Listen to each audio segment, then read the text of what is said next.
Hello friends. तो मेरा नाम है नितेश।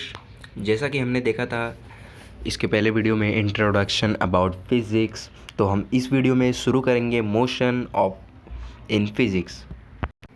तो देखिए, मोशन वर्ड का मीनिंग होता है गति, यानी कि कोई भी चीज़ गति में है या नहीं। गति का मतलब होता है कोई भी चीज़ मूव कर रही है, कोई भी चीज़ चल रही है या फिर नहीं।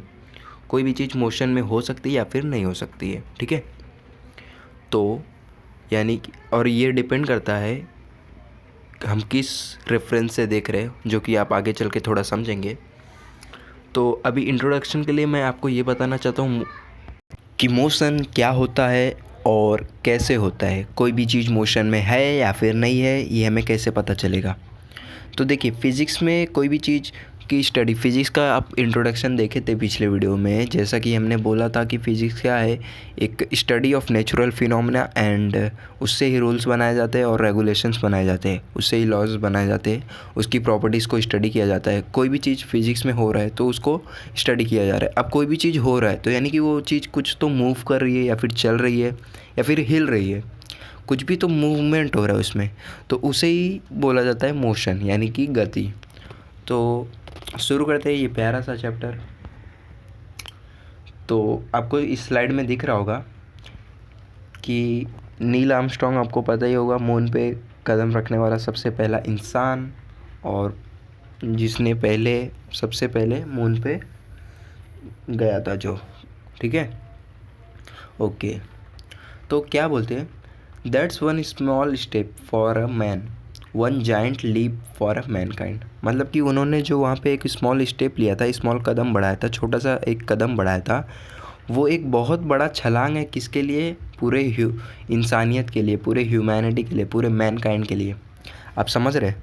मतलब कि उन्होंने जो छोटा सा कदम बढ़ाया था मून पे, चाँद पे, वो पूरा का पूरा एक बहुत बड़ा छलांग है। किसके लिए? ह्यूमन के लिए। वो ऐसा बोलते हैं, ठीक है। In July 1969 Neil Armstrong said one step of man, one giant leap for a mankind. ये 1969 में जुलाई में किसने कहा था? नील आर्मस्ट्रॉन्ग ने, ठीक है। From that time great leaps and progress in science and technology were made.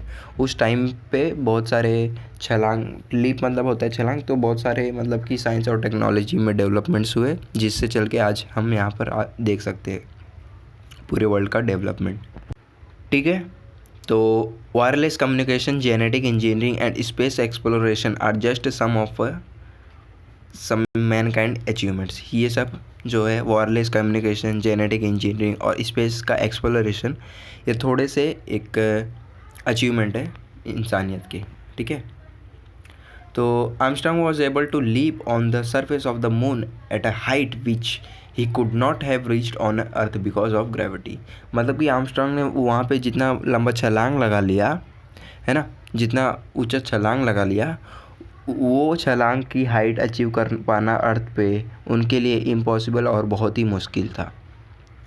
ये क्यों हो रहा है? क्योंकि ग्रेविटी की वजह से हो रहा है। हमको पता ही है कि ग्रेविटी वहाँ पे अर्थ से कम होती है, 6 टाइम्स लेस होती है, यानी कि 6 गुना कम होती है, ठीक है।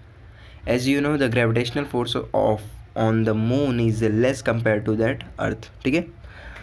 मून पे ग्रेविटेशनल फोर्स कम होता है, इसलिए वो आर्मस्ट्रॉन्ग के लिए ये छोटा स्टेप था, पर पूरी इंसानियत के लिए ये बड़ा स्टेप था। आप इसका रीज़न ग्रेविटी से समझ सकते हैं। तो देखते हैं डेफिनेशन ऑफ मोशन। मतलब कि मोशन का डेफिनेशन क्या है, परिभाषा क्या है, मोशन किसे कहते हैं। आपने हिंदी मीनिंग तो समझ दिया, गति, पर उसका एक्चुअल मीनिंग क्या है, एक्चुअल फील क्या है उसका, वो देखते हैं, ठीक है। तो मोशन मतलब गति होता है। उसके पहले आपको थोड़ा से टर्म्स समझने होंगे, जैसे कि रेफरेंस पॉइंट क्या होता है, फ्रेम ऑफ रेफरेंस क्या होता है, ये सब। Reference points are very important in describing the motion of object. देखो, रेफरेंस पॉइंट जो मैं बोल रहा था वो क्या होता है, एक बहुत ही इम्पॉर्टेंट पॉइंट होता है किसी भी मोशन को डिस्क्राइब करने के लिए, किसी भी मोशन को बताने के लिए कि वो मोशन में है या फिर नहीं है ना। एक रेफरेंस पॉइंट लगता है, एक कैसा उसके रेफरेंस वाला पॉइंट लगता है। ऐसा बोलते हैं ना कि मैं इस रेफरेंस से बात कर रहा हूँ, मैं इस संदर्भ से बात कर रहा हूँ, तो वो भी एक ऐसा एक पॉइंट रहता है जिसके रेफरेंस से मोशन को डिस्क्राइब किया जाता है। It is a fixed point and does not move so that the position of an object is describe by the coordinate with respect to the reference point. ये एक ऐसा पॉइंट है, fix point है, मतलब कहीं भी पॉइंट होगा तो फिक्स पॉइंट होगा जो कि मूव नहीं करेगा, यानी मोशन में नहीं होगा। So that the position of an object is describe by coordinate with respect to the reference point. तो उसके मतलब कि जो भी वो रेफरेंस पॉइंट रहेगा वो फिक्स रहेगा और जो कि मूव नहीं करेगा। तो ये जो रेफरेंस पॉइंट है उसके रिस्पेक्ट से ही मोशन, कोई भी ऑब्जेक्ट का मोशन हो रहा है ना, उसको डिस्क्राइब किया जाता है। वो कहीं भी मूव कर रहा है तो उसका X axis, Y axis, Z axis, ये जो कोऑर्डिनेट्स है, कार्टेशियन कोऑर्डिनेट बोला जाता है। तो ये जो कोऑर्डिनेट्स है वो डिफाइन किए जाते हैं, वो उसके रिस्पेक्ट से कितना आगे जा रहा है, पीछे जा रहा है, कितना उसका इंक्रीमेंट डिक्रीमेंट हो रहा है, वो सब बताया जाता है। किसके रिस्पेक्ट से? रेफरेंस पॉइंट के रिस्पेक्ट से। If you are standing still can you say you are in motion? समझ रहे हो क्वेश्चन? मतलब कि अगर तुम खड़े हो तो क्या तुम कह सकते हो कि तुम मोशन में हो? ये एक सवाल है। अगर तुम बैठे हो, आप बैठ के लैपटॉप में देख रहे हैं, मोबाइल में देख रहे हैं, तो फिर आप क्या रुके हुए हो या फिर मोशन में नहीं हो या फिर हो? इसका आंसर क्या है? इसका आंसर आपको लग रहा होगा हाँ मैं तो रुका ही हूँ, पर नहीं, यहीं पे आ जाता है एक ट्विस्ट। इसका जवाब पता चलेगा कि आप किस रेफरेंस से देख रहे हैं, कि आपका रेफरेंस पॉइंट क्या है, उस पर डिपेंड करेगा आप इसका आंसर। ठीक है। If you ask the question to a classmate who is in the same room, मतलब कि जो भी रूम में आप ये वीडियो देख रहे हैं, तो वो रूम में अगर आप किसी से पूछेंगे तो वो क्या बोलेगा? हाँ तुम रेस्ट में हो, तुम मूव नहीं कर रहे हो। ठीक है। लेकिन अगर तुम किसी ऑब्जर्वर से पूछोगे जो कि अर्थ के बाहर ऑर्बिट कर रहा है, किसी सैटेलाइट में वो घूम रहा है, अर्थ के चारों तरफ चक्कर लगा रहा है, वो अपने काम से गया होगा, कुछ ना कुछ काम से, तो वो जो चक्कर लगा रहा है उसके रेफरेंस पॉइंट से बोलोगे, पूछोगे, उसके रिस्पेक्ट से पूछोगे कि मैं क्या रुका हूँ, फ़ोन करके बोलोगे क्या मैं रुका हुआ यहाँ। वैसे तो वो देख नहीं पाएगा आपको, पर एज्यूम करते कि वो देख पा रहा है आपको, तो फिर आप पूछोगे तो वो बोलेगा नहीं तुम तो मूव कर रहे हो। तो इसका मतलब आप समझ रहे हैं, ये जो मूवमेंट है, ये जो मोशन है, वो डिपेंड करता है कि आप किस रेफरेंस पॉइंट से देख रहे हैं। ठीक है। क्योंकि अर्थ भी मूव कर रहा है तो फिर वो भी मूव कर रहा है, तो फिर ऑब्जर्वर अगर मूव कर रहा है तो फिर आप रेस्ट पे नहीं हो सकते। Since earth is rotating about its axis the observer from an orbiting satellite will tell you that you are moving. ठीक है। वो जो ऑर्बिटिंग सैटेलाइट है, मतलब कि घूमने वाला सैटेलाइट है, वो बोलेगा कि हाँ तुम तो घूम रहे हो। जैसे कि हम लोग ट्रेन में से जाते हैं तो फिर देखते हैं कि सब चीज़ पीछे जाती हुई दिख रही है। बस में जाते हैं तो ऐसा लगता है कोई जो भी सब रोड है, ट्रेन है, मतलब कि पेड़ पौधे हैं, वो सब पीछे जाते हुए दिखते हैं, पर वो पीछे नहीं जा रहे हैं, हम आगे जा रहे हैं। ऐसा मतलब कि रेफरेंस पॉइंट होता है। हम उस रिस्पेक्ट से देखेंगे तो वो चीज़ मूवमेंट में लगती है। ठीक है। और हाँ, डायरेक्शन का भी ध्यान देना, अपोजिट डायरेक्शन में जाती हुई दिखती है। वो आगे थोड़ा पढ़ेंगे। Thus motion is change in position with respect to the reference point and time. Motion क्या है? Change in position. कोई भी चीज़ मोशन में है, इसका मतलब क्या है? उसका पोजीशन चेंज हो रहा है किसी रेफरेंस पॉइंट और टाइम के हिसाब से। समझ रहे आप? कोई भी रेफरेंस पॉइंट है, कोई भी रेफरेंस पॉइंट है, उस टाइम में कोई भी पोजीशन, कोई भी ऑब्जेक्ट का पोजीशन चेंज हो रहा है तो उसे ही बोलेंगे कि वो बॉडी मोशन में, वो ऑब्जेक्ट मोशन में है। ठीक है। The study of motion can be divided into two parts, मतलब कि जो भी हम मोशन की स्टडी करने वाले हैं वो दो पार्ट में डिवाइड होती है, एक है काइनेमेटिक्स, एक है डायनामिक्स। तो काइनेमेटिक्स में क्या बोलता है? ये मोशन को डिस्क्राइब करता है किसके टर्म्स में? डिस्प्लेसमेंट के टर्म्स में, है ना। डिस्प्लेसमेंट आपको पता ही होगा। डिस्प्लेसमेंट मतलब कि shortest distance between initial and final position. कोई भी ऑब्जेक्ट है, उसका इनिशियल पोजीशन ए है, फाइनल बी है, तो ए और बी का सबसे छोटा जो डिस्टेंस होगा, सबसे छोटी दूरी होगी, सबसे नज़दीक वाला रास्ता जो होगा, उसी को बोलते हैं डिस्प्लेसमेंट। और वो एक हैरानी की बात है कि वो स्ट्रेट लाइन बनेगी। कोई भी दो पॉइंट का नियरेस्ट यानी कि शॉर्टेस्ट डिस्टेंस क्या होता है? स्ट्रेट लाइन होता है। ठीक है।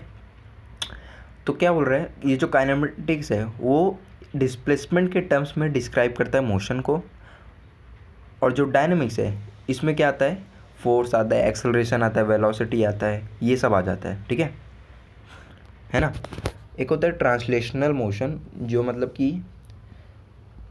कोई भी मोशन अगर स्ट्रेट लाइन में हो रहा है तो उसको बोलते हैं ट्रांसलेशनल मोशन, ठीक है। अब ये टर्म्स है, आप थोड़े याद रखेंगे तो अच्छा होगा, ठीक है।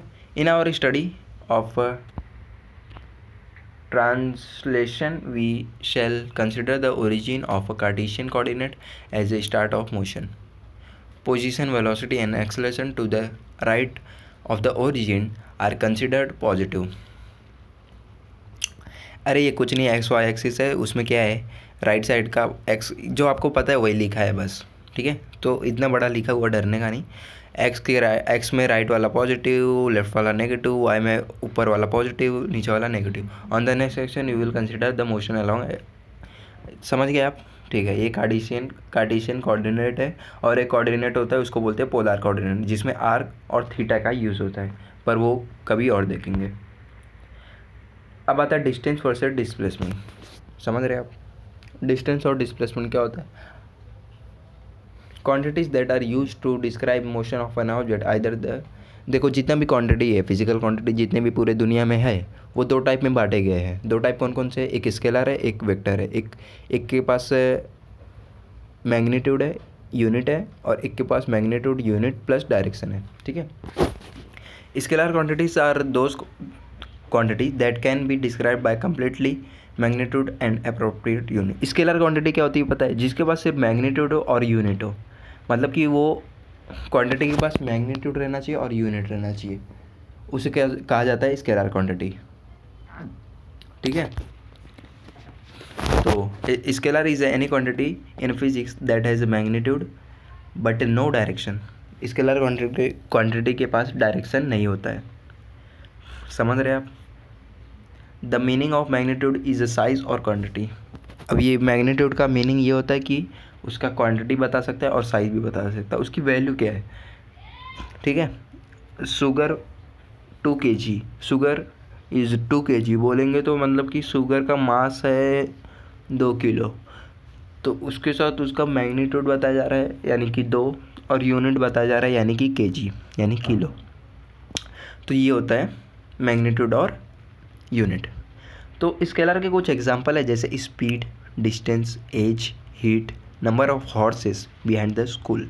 उसका मैग्नीट्यूड दिया है 20, 10, 15, 1000, आई गेस 12, यानी कि उसका मैग्नीट्यूड बताया गया। और यूनिट भी है, देखो मीटर पर सेकेंड, डिस्टेंस का मीटर, एज का ईयर्स, हीट का कैलोरीज, तो ऐसे उसके यूनिट भी है और मैग्नीट्यूड भी है, ठीक है।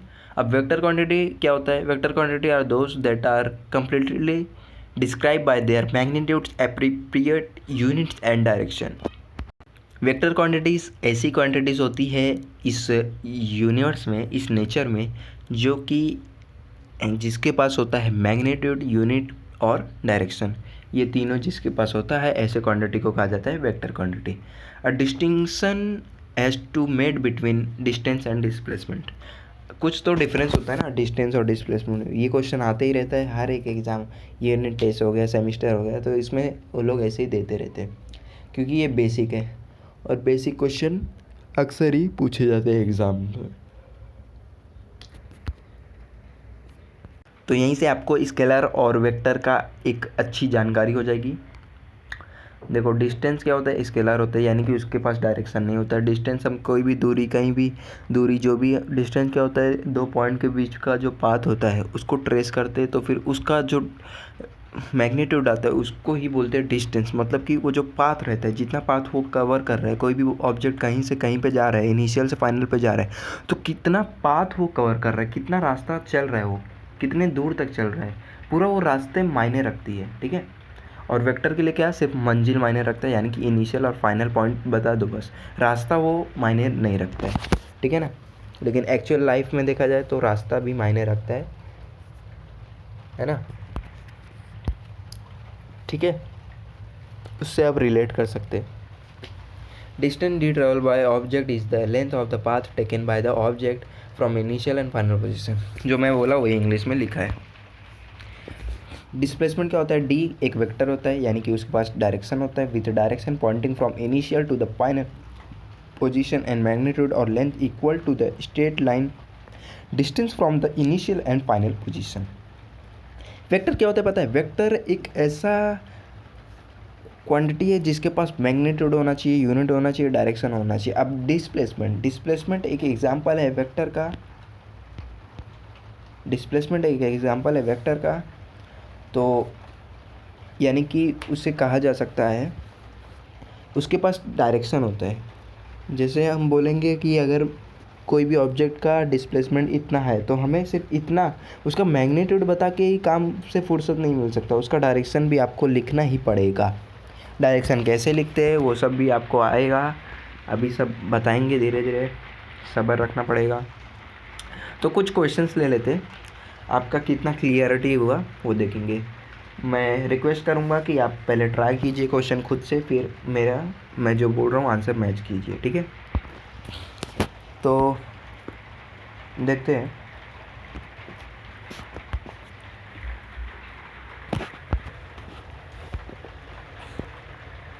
अ physical quantity which has direction as well as magnitude are known as, ये तो सिंपल सा है, क्या है, वेक्टर है ना, उसको क्या बोलते हैं, वेक्टर, जिसके पास डायरेक्शन और मैग्नीट्यूड दोनों। विच of the following is not scalar quantity, मतलब कि इसमें से कौन सा क्वांटिटी स्केलर नहीं है। सोचिए, बताइए, वीडियो को पॉज करके सोचिए, स्केलर क्वांटिटी कौन सा नहीं है। वेलोसिटी, ये तो सिंपल सा है, ये है स्केलर है कि वेक्टर है, वेक्टर है, तो हमको वेक्टर ही पूछा गया है, तो इसका आंसर होगा वेक्टर, है ना, ठीक है। तो